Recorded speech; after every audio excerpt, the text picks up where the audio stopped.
Hi there, Summoners! GuardianE here with another reaction video for Fire Emblem Heroes, and tonight we are getting the reveal of the New Year's special heroes that are going to be dropping in just a couple of days. The trailer's actually hitting a little bit early this year. They dropped the silhouettes early, we got them right here, and they always drop the trailer the day after they drop the silhouettes. So, assuming we're going to get the trailer tonight. Now, on the right there, that looks an awful lot like Nidhoggr, and that would make a lot of sense considering that with New Year's, we often do get a blend of different titles, but we almost always get some representation from Fire Emblem Heroes itself, like one of the books, usually the most recent book. So that would make a lot of sense. And on the left side, I'm going to go with Seliph as my guess. Something about the art just screams Seliph to me, and it also seems like a taller silhouette, which would be in line with Seliph, I feel. So those are going to be my guesses. Got the trailer pulled up here, let's go ahead and watch it together raw for the first time to see all of the new characters revealed. Alright, let's see who we've got lined up this year. Welcoming the new year! Special heroes to battle! Alright, first up, that looks like Reagan. Oh! Soaring New Year. Is that Tana? That looks like Tana, okay. Alright, flying sword user. It's making me think that my guess for Seliph might actually be Innis. Now, that would make a lot more sense given Tana's representation here. Snaking sword, heavenly wings, grants extra movement to self and allies, enables Kanto, moves allies close to her to stage in advance. Okay. Happy New Year. Happy New Year. Interesting. Well, look at that Kanto. Okay. And then warping capability of allies. I see. Oh! Wings of Healing. So, yeah, we are going to get, of course, here's a hero's representation. So, hot flying green beast Hraesvelgr is going to be available. Let's see here. I like the little hat that she has in her transformed form. New Year Talon, Nimble Beast, attack speed fortune, Bestial Assault for the B slot. Divine Talon for the C slot. Inflicts exposure, sabotage on foes. Her fierce attacks eliminate foes with firepower. I see. Okay. And she's taking on Sigurd here. Nimble Beast. Alright. Okay. There is a lot of flying. Oh, okay, so Daze of Healing, it is in fact going to be Nidhoggr, or Nidhoggr. So, again, interestingly enough, for whatever reason, the voices are not, the English voices aren't available yet. New Year Fang, Sturdy Beast, could be because of the strike, could be just because of timing, who knows, I'm not really sure, I'm not up to date on it, but Higher Ground for the C slot, interestingly enough. Needles high HP foes with poison, prevents foes from warping, grants hexblade. I mean, we just got Nidhoggr, right?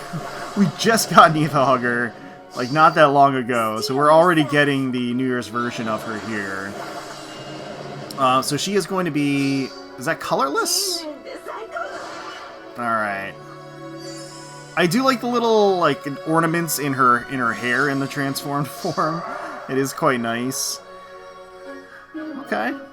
Alright. And rounding it out... Oh! Sisters of Healing! So this is actually going to be Heidrun and Ratatoskr. Okay. Art by Kaboon as well, looking wonderful. New Year Treat, Blazing Wind, Crystalline Water, attack res Discord, Nectar's Magic.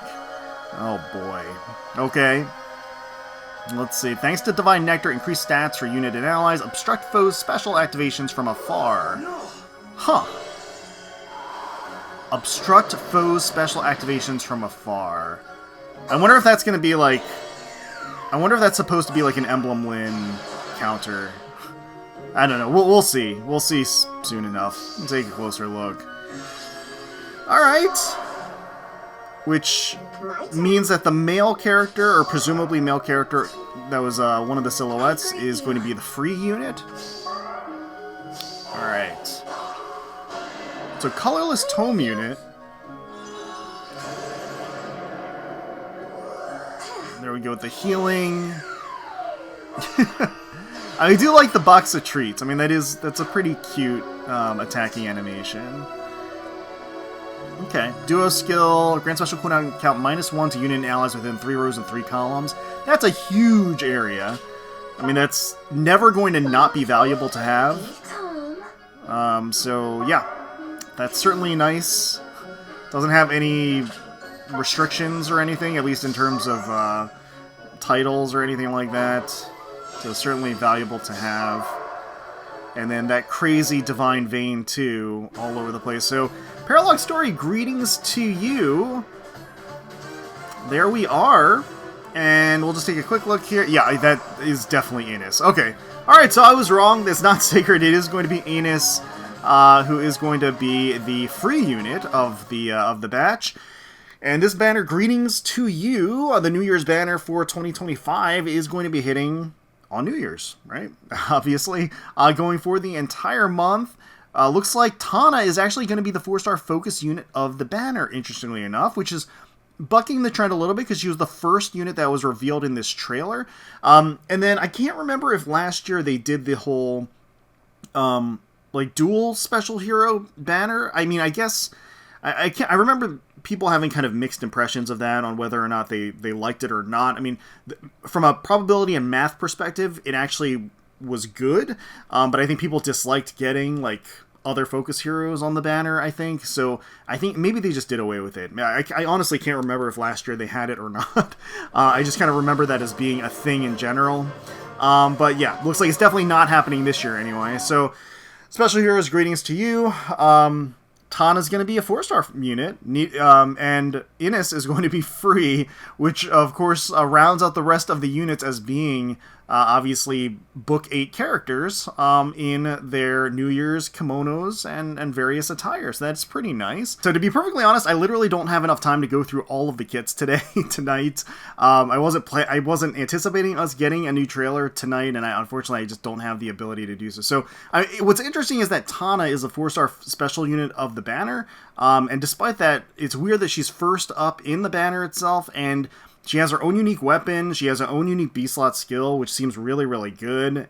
Speed Defense Rain Snap, which is a very, it's a tier 4 skill as well. It's not a stepping stone skill. Obviously is niche in that it's for mixed composition or mixed movement composition teams, but all the same, she's like got a pretty decent kit for, not to say that we haven't gotten 4-star focus units that have like decent kits every once in a while. Just kind of weird that she's like the positioning and everything else. Hraesvelgr looks great too. Again, she looks like she's going to have a lot of this similar, again, she has a lot of her base stuff that she usually had, like Nimble Beast, what she starts with. Bestial Assault as well is a new B-slot skill that looks like it has Kanto built in, which is really, really strong. It looks like it's going to have some damage reduction piercing, as well as scaling of fixed true damage off of like speed or defense here, which is really good as well. Easier transformations with the attack speed fortune. Divine Talon is, again, her own unique skill as well, granting the additional mobility to her allies, which is really, really strong. And then she herself, actually, as part of her weapon, I saw that she gets like a pre-charge to her special, in addition to all of these other effects, and like really kind of debilitates the enemy with all of the penalties that she has. And then she herself gets a lot of boosts based around the number of bonuses and penalties that she has. And then we got Nidhoggr. Nidhoggr's design is awesome, of course. She is going to be an armored blue beast here, and I mean, again, I don't have time to look through. Like, look at this kid; it's just so ridiculous.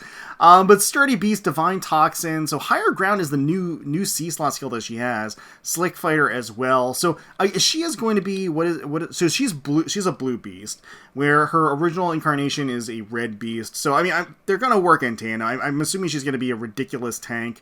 Higher Ground does, I'm sure, have some sort of a warping capability as well, or anti-warping. Let's see here. So foe's range is 1, cannot warp. Okay, so it stops warping. I see. Foe's range is 2, initiates combat. Oh, no, there is a savior effect. Okay, so it is going to have, it's going to be a super premium exclusive savior effect, basically.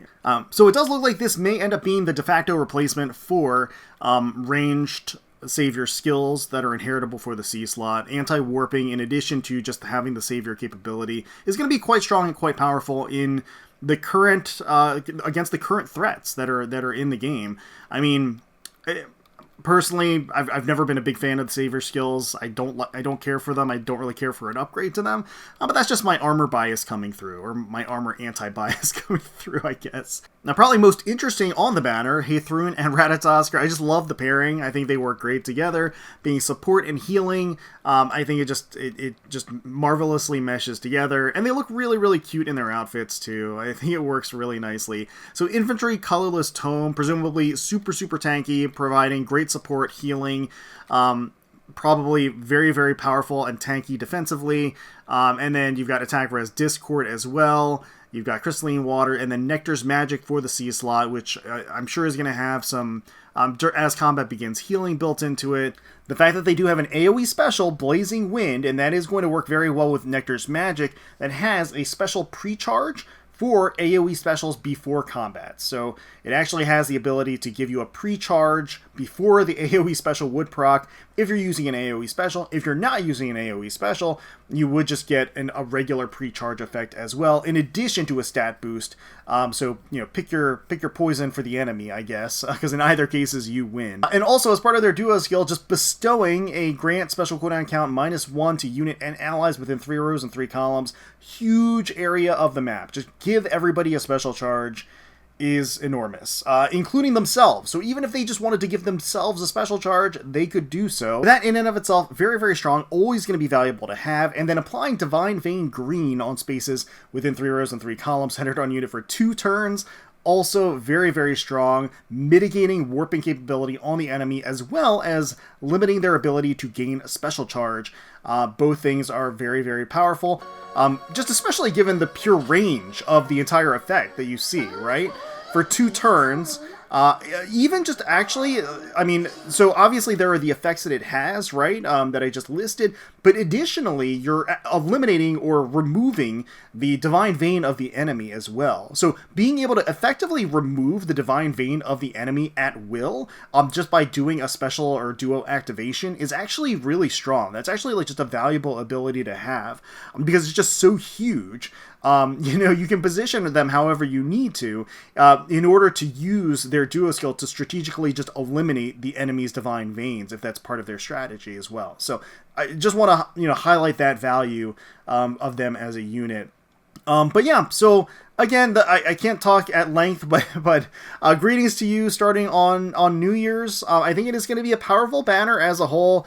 I think probably standouts on the banner, the duo I think is going to have a lot of utility in general. At a glance, Nidhoggr as well, looking very, very strong. And also having like pre-charge to specials as part of kind of like the overall theme of the banner is honestly a very, very strong theme to have as a whole.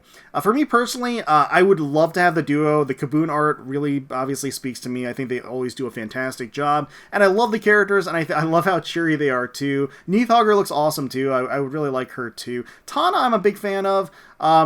Pretty cute art too. I don't know, but she is the 4-star focus unit, which does mean that she's going to be easier to get. But yeah, for me personally, don't know if I'm going to be summoning on this banner. Again, some of the characters certainly speak to me. I think they look great.